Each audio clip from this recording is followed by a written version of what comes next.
I come from a very faraway place called Rajasthan. I don't know how many of you have heard of it.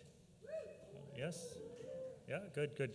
And my work is essentially with helping people walk out of the education system.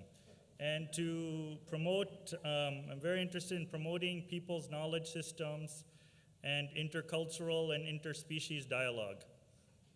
I would like to start my speech. Do you guys recognize? Yeah, everyone know who this is?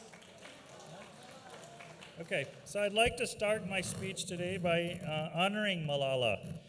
I have great respect for her courage, her dedication to girls in her country, and most importantly, for the deep compassion she shows for her attackers. In the spirit of honoring Malala, I think it's also important that we take this opportunity to open up a discussion on the larger agenda of what I call education for all, or monoculture of the mind. I must admit that I'm feeling a little bit nervous up here talking about girls' education and women's empowerment, given that I'm a man and I have a beard that is a little bit Talibanish, and I'm the father of a 12-year-old girl who doesn't go to school. So this is a really messy conversation. I want to get it at the end of the day, but I thought we should go for it. So I'd like to propose that as we talk about voices of hope, we must relook at the solutions that have been offered to our people in the global south as sources of hope. And the biggest one is education is the panacea for everything.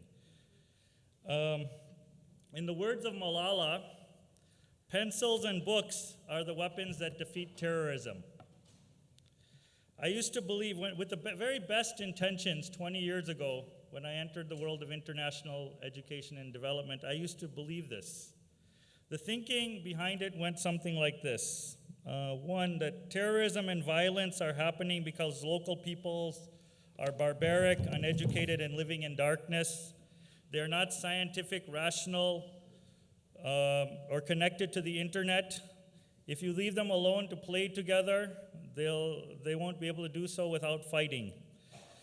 Two, the growth of the global economy promises to give freedom, unlimited opportunities, and trickle-down happiness to all individuals. The growing of the global economy has nothing to do with the growing of terrorism. And three, so our children simply need to be educated to fit as workers, consumers, and citizens into the global economy. If everyone fits into the global economy, all of our enemies can be peacefully vanquished. If they don't, there's always the drone strikes to back us up. The drive, so education gives the drive for globalization a moral imperative. The justification that it's okay to globalize the planet or to attack other countries because of it, they're not promoting education. And in India, we have a situation that today every major company, every major multinational corporation is supporting education and promoting education. We have heard this many years ago, this argument. When the British came to India, they talked about the white man's burden to promote, and the reason for coming to India was not to loot and pillage us, but to educate and civilize us. So there's a saying that the white man who brought us pencils also brought erasers with them. So when we look at the benefits of global education, I think that we must honestly look at its dark side as well. And this has been part of my journey. So I'd like to ask you to imagine, what if you one day woke up to find out that modern education was one of the greatest crimes against humanity? Its purpose was to carry out epistemological genocide. So I would like to say today, like to share something that I, for one, can no longer accept a narrative of education which tells me that my village grandmother was illiterate, primitive, backward, stupid, uneducated, underdeveloped, uncivilized, and not capable of managing her own affairs. I can no longer accept a narrative of education which sorts, brands, standardizes, and condemns millions of beautiful, brilliant, talented children around the world as failures and as slow learners, and tells us that the head is more important than the heart, the hands, and caring for our home. I can no longer accept a narrative of education that sees my links to my land, to my local languages, to my seeds, to my rivers, to my trees, to my histories, and to my herstories, and to my body, and to my inner voice, and to my community, all as a barrier to modernization and development, which must at best be destroyed if we are to progress, and at worst be condemned to being a multicultural day at a festival at a school. I can no longer accept a narrative of education that tells me that physical work in the fields, in my home, in my community is drudgery, and that my children's salvation lies in them drinking Coca-Cola, eating McDonald's, using Fair and Lovely face whitening creams, and chatting on Facebook. I can no longer accept a narrative of education that tells me that I have to compete against others in my community and compete with peoples from other countries in order to survive and live on this planet.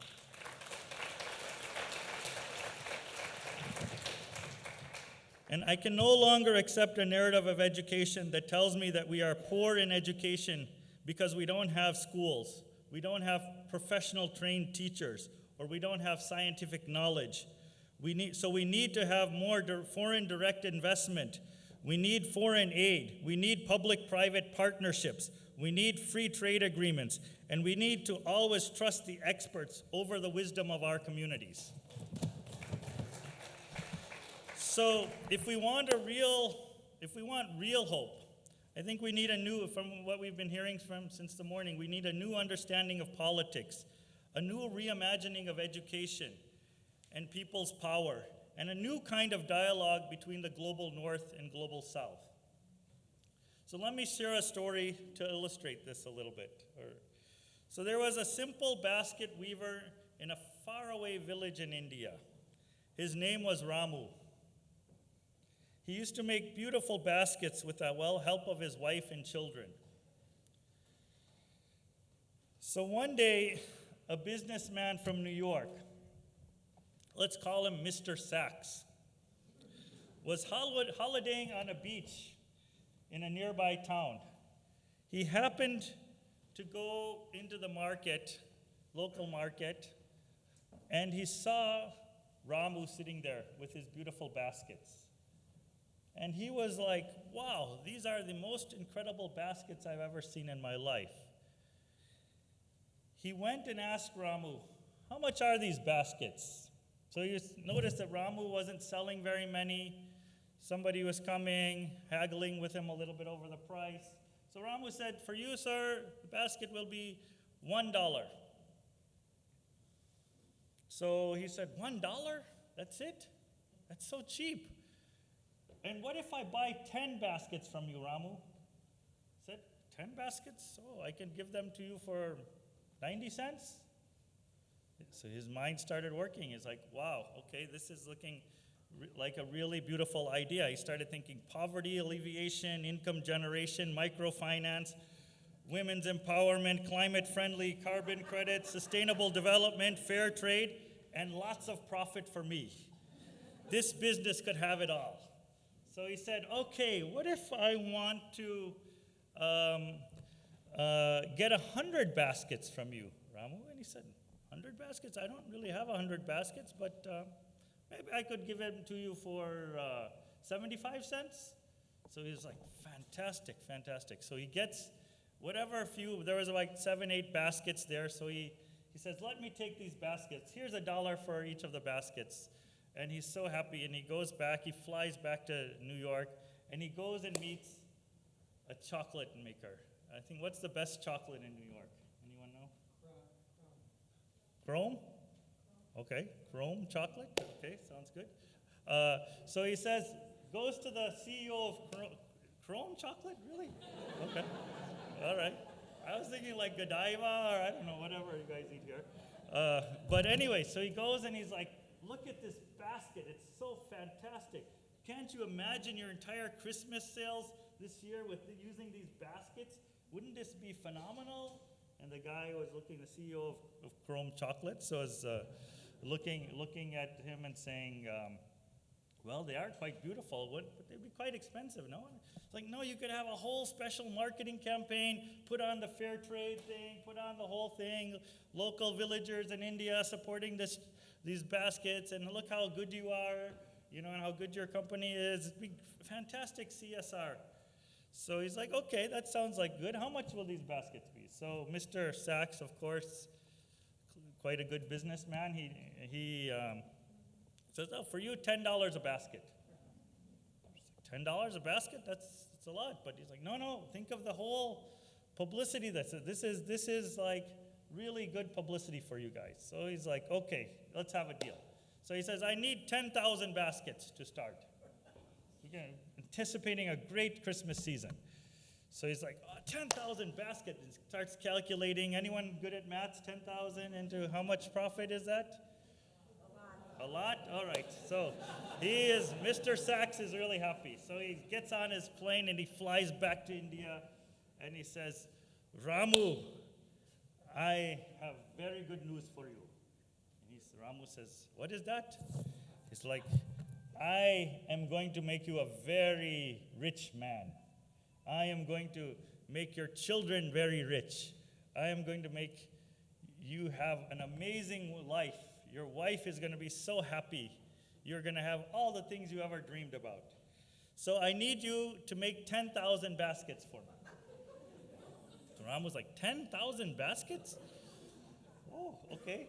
So he's like, how much is that? Tell me. So he's already thinking, 10,000 baskets, I could probably get him down to 50 cents a basket, even more profit for me. And so he says, I never thought about how much it would be for 10,000 baskets. I'll need to calculate it. So he goes and he says, okay, I'm coming back tomorrow. I want your calculation for the baskets. Tell me how much it's going to be.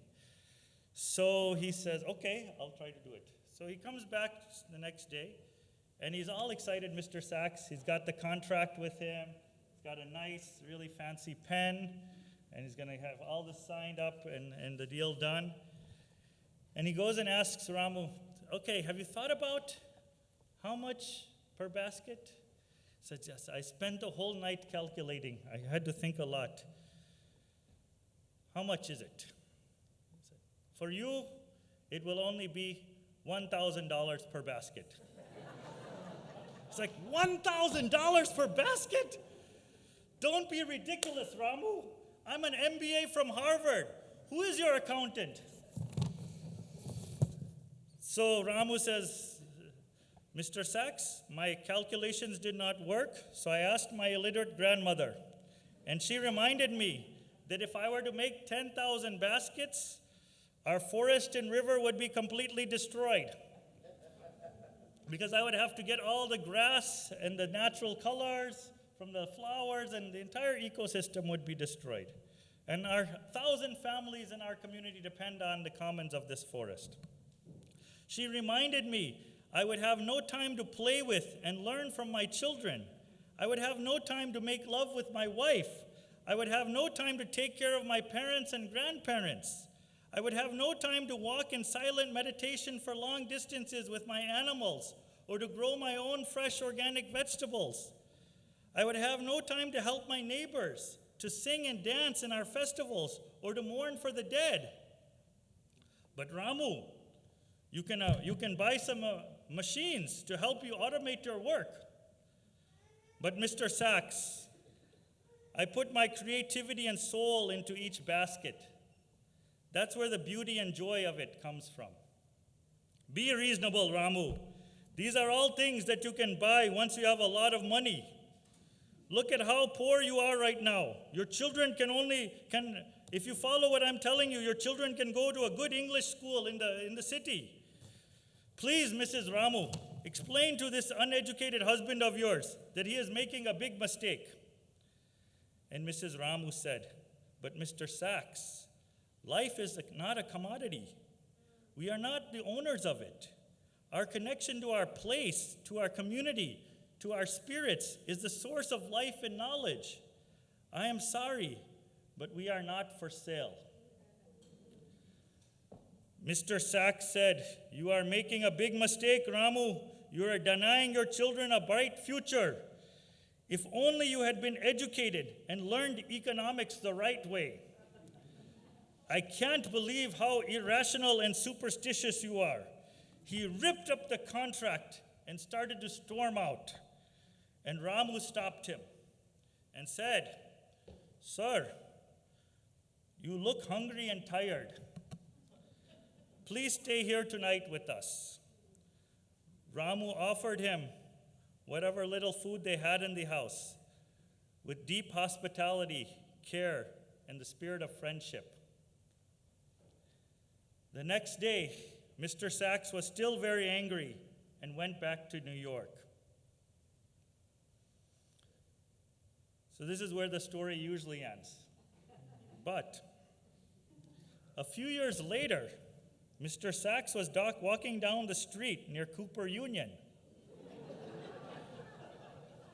He saw a sign about the Voices of Hope conference and walked in to see what it was all about. All of a sudden, Ramu's grandmother's economics started to make sense to him. He could see beyond the artificial fear, insecurity, and scarcity that he had been taught.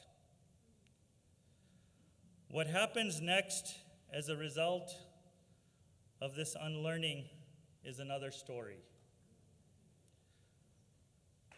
Perhaps it is a chapter of our story together.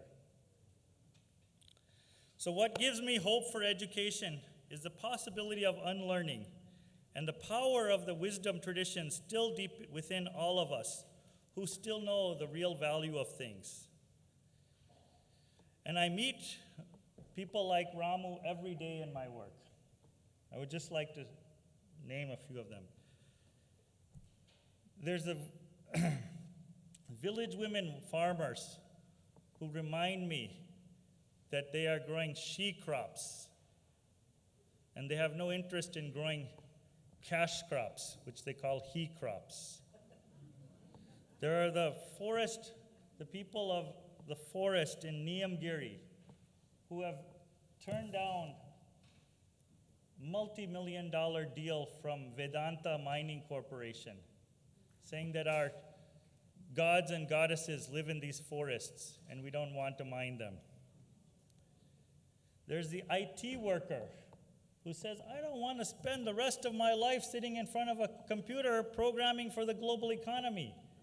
And he moves back to a village outside of Chennai to start working in a village and start an organic farm. There's the woman down the street from me who takes water in the hot summer of Rajasthan, where it crosses 50 degrees Celsius.